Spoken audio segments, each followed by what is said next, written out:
did you do in your Idul Fitri holiday?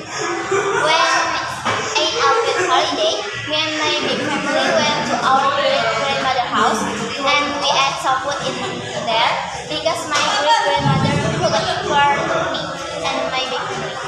In the next day, me and my big family go to the water park for swimming, and after swimming, we ate some food like noodles and others. And then in the next day again, I hang out with my friends and we did photo studio, and after that we ate some mie ayam and we did night parade at night. And the next day again with my other friends we ate seblak and we bought some skincare together. What about you, Najwa? I went back to hometown in Karawang. There I only visited my family there and was only there for 3 days.